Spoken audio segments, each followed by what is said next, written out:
Welcome back to Indiana at the voice of college football. And for the first time this season, things did not turn out well. It did not end in a win.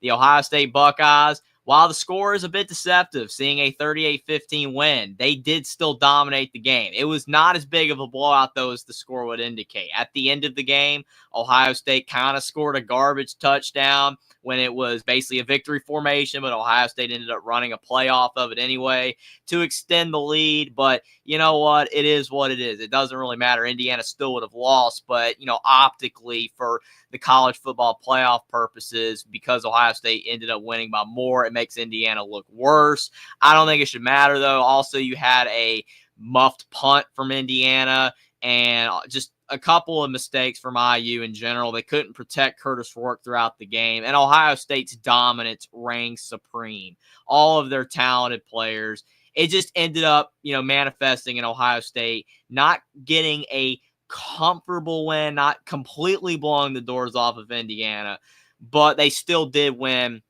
relatively easily. And it stinks for IU because of the fact that for a lot of people, this was their best chance for the foreseeable future that Indiana was going to be able to beat Ohio State. Because even with Curt Cignetti staying in Indiana and coming back in the future, it's going to be hard for Indiana to knock off Ohio State in the future. The Buckeyes are going to continue to get top talent as long as Ryan Day, beats Michigan next week. He's going to be there for years to come. If he loses again, then Ohio State fans are going to go crazy saying he should be fired still. But I don't think Ryan Day is going anywhere. But even though there was a lot of talk coming into this game about whether Indiana was legit or not, or if they were overrated, and even people attacking them saying Indiana bought their team, which is absolutely hilarious considering who they're going up against. When you look at Indiana, I don't think that this game really necessarily answers that fact of, yes, they're overrated. I still think they're a really good football team. I mean, Indiana did beat Michigan last week, and look what Michigan just did today. Michigan's starting to get their act together. Nebraska won today. Washington won today. So Indiana has 3 wins over bowl-eligible teams. And now the discussion is will Indiana make the college football playoff? And the thing is yes, they still can make the playoff. I can't say for 100% sure guarantee that they're going to make the playoff because, for one thing, they could lose to Purdue next week. They could let this game hang over their heads, and they could drop to Purdue. Now, I know most people would probably say, how can they lose to Purdue? Are you serious? Well, we've seen a lot of bad performances this year among a lot of great football teams. I mean, we've seen Ole Miss go down to Kentucky. They just lost to Florida today. That actually helps Indiana. Ole Miss losing to Florida. Colorado lost to Kansas today. You've had multiple losses. BYU went down again. Those losses help Indiana. Penn State almost lost to Minnesota. That would have been huge for Indiana. That would have even kept their chances at a Big Ten title still possible, which still, if Ohio State lost to Michigan next week and Penn State lost to Maryland, Indiana could still make the Big Ten title game. It's most likely not going to happen, but still the scenario is still possible. But we've seen a lot of great football teams play poor. Georgia lost to Ole Miss 28-10 and got manhandled. Right now, Alabama is on the ropes at Oklahoma, losing 24-3 right now in the fourth quarter. If they lose, that helps Indiana. Now, I hope Alabama doesn't lose because, yes, I'm an Alabama fan as well as an Indiana fan. Most of you guys know that. But still, yeah, there has been no consistent team in college football this year. Even Texas had the really bad game against Georgia. Oregon barely survived against Wisconsin. They've had some struggles too. Every team's been inconsistent. So when you look at this game for Indiana, did they play their best? Absolutely not. But did they get blown out and just destroyed? No, they didn't. And I don't think that should be enough for them to not make the college football playoff. Yes, there was a lot of problems for Indiana in this game. You take out a couple plays, Indiana really only lost this game 24-15. It wasn't even that bad of a blowout. It really wasn't. So, yes, Curtis Rourke 8 of 18 for 68. That looks pretty bad on paper. But Indiana ran the ball well.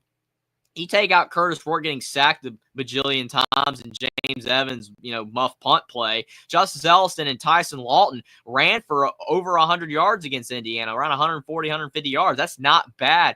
Against Ohio State, for Indiana to run that much, they normally don't do that. It was just the passing game that killed them. Indiana just could not get anything going in the passing game.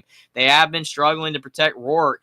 going up against Michigan's D-line, now Ohio State's D-line, two of the best D-lines in college football. The guys are going to be playing in the NFL on both of these teams, and it finally got to Indiana's offensive line. They've been great all year, but that's the one thing that Indiana just could not deal with was pressure from fantastic defensive lines. It got to Indiana, and even the crowd noise, 105,000 screaming fans, I think that affected Indiana's play. You saw James Evans' muff punt. I mean, you take out that muff punt, Ohio State gets an easy score there. You take out a return touchdown that should have been a hold, by the way. It was a hold on Ohio State that they didn't call, is what it is. But that return touchdown, the muff punt, and then the garbage touchdown at the end, this is not a blowout. This was a very close game. A couple of plays really determined the outcome of this game.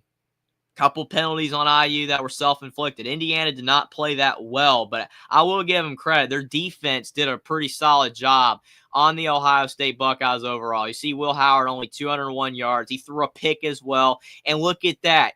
Indiana ran the ball better than Ohio State. Ohio State's vaunted running backs from Travion Henderson and Quinshon Judkins, Indiana had more rushing yards than those two combined. So that's huge. They only held Jeremiah Smith to 34 receiving yards. That's big. So overall, I think that this game, to me, more than it does not, it shows that Indiana is a good football team. A really good football team that, as long as they don't lose to Purdue next week, should make the college football playoff based off everything that I've said. I watched the game. I've seen the highlights. I've looked at it multiple times.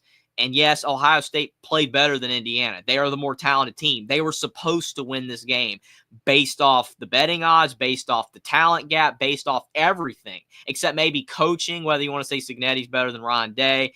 That doesn't matter. I mean, that's debatable. But, I mean, Ohio State had the clear advantage being at home with the fans, the talent, everything. And Indiana statistically hung with them. They outran Ohio State. And Curtis Rourke, to his credit, did not throw a pick. The muff punt just really hurt. That hurt. And that return touchdown. And I don't even count, again, that garbage touchdown at the end. It is what it is that it happened. But the Ohio State Buckeyes, congratulations to Ohio State. I picked Ohio State to win 31-21. I had a feeling, just based off everything, looking at it objectively, that Ohio State, as long as they just out-talent IU, they're going to win. They're going to win. I mean, I felt Michigan would have beaten Indiana if all Michigan had to do was have a QB and maybe a really good receiver. Other than that, it's really all Michigan's missing. The rest of their team's fine. Maybe a piece or two on defense. But overall, Michigan is a great football team that just doesn't have quarterback play. Ohio State has a great team just like Michigan, but their quarterback, Will Howard, just gets the job done. He's not flashy. That's why he's not atop Heisman list. That's why he's not atop the draft boards, but he just gets the job done. He's not a fantastic player, but credit to Will Howard, outside of one pick, got it to his playmakers, and Ohio State was able to get out of there with a win. And now they have Michigan next week. And as long as they beat Michigan, they're going to be in the college football playoff no matter what. Even if they lost, they would get in because they're Ohio State. But still, just be big for Ryan Day to finally get the monkey off his back, that he can beat Michigan again. And if he can do that, they'll more than likely they'll face Oregon in the Big Ten title game. In that scenario, they would. And if they lose to Oregon again, they're going to get in. I mean, it doesn't matter. At 11-2, Ohio State being the brand that they are and having, the wins that they do have, Indiana is a quality win, beating Penn State. Ohio State's going to get in. But for Indiana's case, I mean, I'm just looking all around college football and seeing losses to Ole Miss, seeing losses to Colorado, BYU, and even possibly Alabama. It's sad to see on Alabama, but even Alabama not looking good. I mean, still a little bit of time left in that game. You never know. A&M's down against Auburn right now. Indiana's still in the hunt for the college football playoff. I do not think that this loss should ruin them. I mean, if they got beat 50-0 and they got outgained 600 yards to like 50, then okay, I get it. But they didn't. They got outgained. They got outplayed. They got out-talented. But it wasn't by as big of a margin as the score would indicate. So definitely going to be interesting to see what happens. I'm looking forward to seeing the rest of the results this week in college football, seeing what happens in rivalry week next week. It's going to be big. Yes, it's tough with Curt Cignetti and all the hype that he had, saying, I win, Google me, the great season. Everybody's just riding high with the Hoosiers until it started to threaten the SEC teams, which they're self-destructing on their own. Ole Miss losing, looks like maybe Alabama's going to lose more than likely. All these teams, they're beating up themselves. So that's why they're not going to get into the playoff if they don't get in. It's nothing to do with Indiana threatening their position. They blew it themselves losing games. The conference is tough.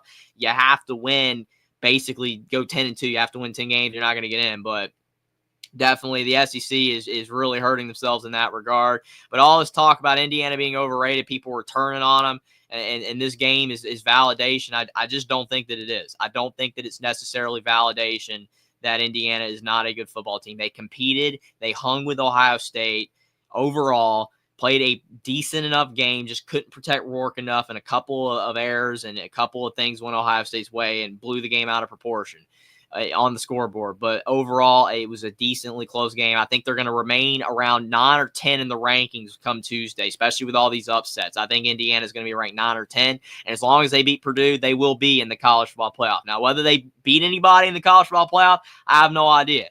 I mean, I can't say that they can compete. I think they could beat maybe a Miami. There's some teams I think they can compete with, but still, I mean, some people said Alabama, they couldn't compete with Bama. Well, right now, Bama is down 3 scores to Oklahoma, and Oklahoma, no one thinks they're good. So all these teams can be beat. This is why people are saying this team's better than this team. Yes, Ohio State's better than Indiana, but Indiana could have won today.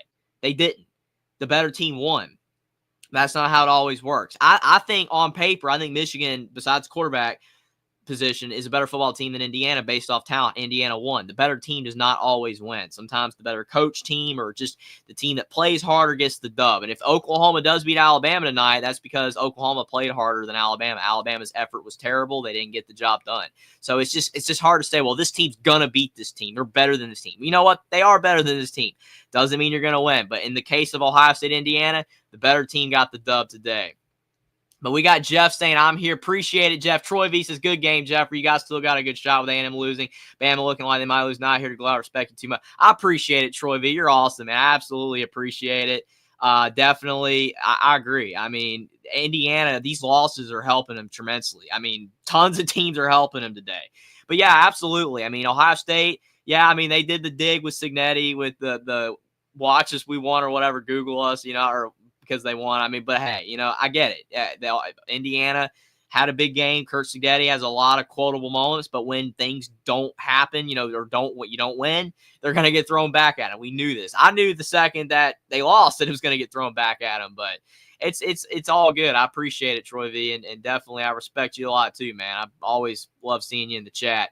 Troy V said, well, it was the PI on that pass to J.J. Smith in the end zone that they didn't call too, and there should have been PI. Yeah, I agree. I mean, there was a couple calls. I mean, I think that the hold on the return touchdown was horrible because, I mean, that definitely swung the game. But, hey, I agree. I mean, every game's going to have blown calls. I mean, the way fans are, like that Oregon-Ohio State game where, like, Oregon and Ohio State fans just going crazy over the, Jeremiah Smith, push-off. Like, what was it a push-off? Was it not? Oregon fans said it was. Ohio State fans said it wasn't. I mean, it is what it is. Or Will Howard, did he get down with 1 second left? I mean, that's what makes college football so great because you can, I don't want to say spin the narrative, but like me watching the game as an Indiana fan, I see some things that like, man, Indiana really, really could have, had a shot here if the calls went, better, or Indiana didn't have this mistake or two, whatever. But then, like you said, Troy, you could go the other way, and Ohio State, with those calls, could have been ahead by even more. So it all kind of evens itself out. I agree. I mean, it is what it is, though. But, I mean, Ohio State, they're going to be in the playoff. They're a fantastic team. Ryan Day, talk of him being fired. As long as he beats Michigan, he's good. But just don't lose to Michigan, Ryan Day, and the fans will love you. Win some playoff games, you're good. Absolutely, because Ohio State is a great team. I mean, Caleb Downs, Quinshon Judkins, Will Howard, the guys that they brought in, NIL, that everybody's using, which is why it makes no sense that Tommy Tuberville would say that Indiana bought their team. It's like everybody's doing it, man. Everybody is doing it. It's all good. Ohio State has tons of NIL. They're using it. Indiana's got some NIL. They brought in some good players. They wouldn't have this team right now otherwise, because if Kurt Cignetti was working with what Tom Allen had last year, they would not have won 10 games. So, and like I said, college football definitely goes both ways. Appreciate you being here, Jackson, as well. Sorry on Indiana losing. I appreciated Jackson. It's all good, and just hopefully they can beat Purdue next week. And Troy V said, I'm in Ole Miss losing, but A&M's losing but driving, so they might pull this out. Absolutely, yeah. Ole Miss, they lost, and A&M could lose as well. If A&M and Alabama go down, I mean, like literally, it would. I just have no idea how Indiana would not get in as long as they beat Purdue. There's no way. I mean, if they get left out with multiple 3-loss SEC teams, it's just not feasible. It's just not feasible. They would be in at least at like number 9. So we'll see what happens. It's going to be interesting, but definitely can't wait to watch the rest of college football tonight with the games and watching the games next week during rivalry week to see how it's all going to shake out. But thanks, everybody, for being here. Like the stream down below. Subscribe to Indiana at the Voice of College Football if you are new. We're going to have more content on the way. Tuesday night, we're going to be previewing the Purdue game. It's going to be a whole lot of fun at 7 o'clock Eastern time.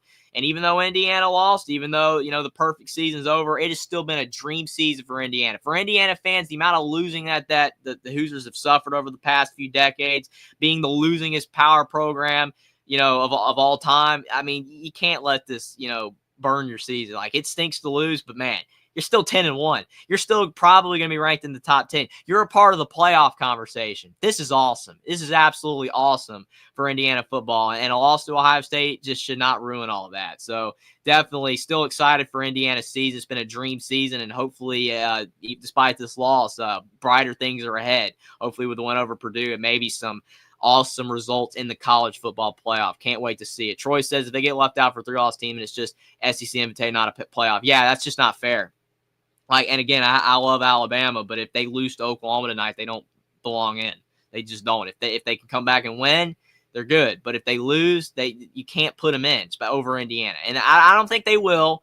But if the committee did, that's just absolutely not fair. I mean, you might as well just put all the SEC teams in, and like Ohio State, and Michigan and Penn State, whatever, USC, if they're having a good year, and then like Clemson or whatever from the ACC or Miami, just call it a day. Like, just leave out, the Indiana's, BYU's. Like BYU, I was all for BYU and sport like, hey, they should be in, but now they've lost 2 games. They're falling apart. So the Big 12, that's just a crazy mess right now. Looks like maybe even Arizona State is a shot to win that league.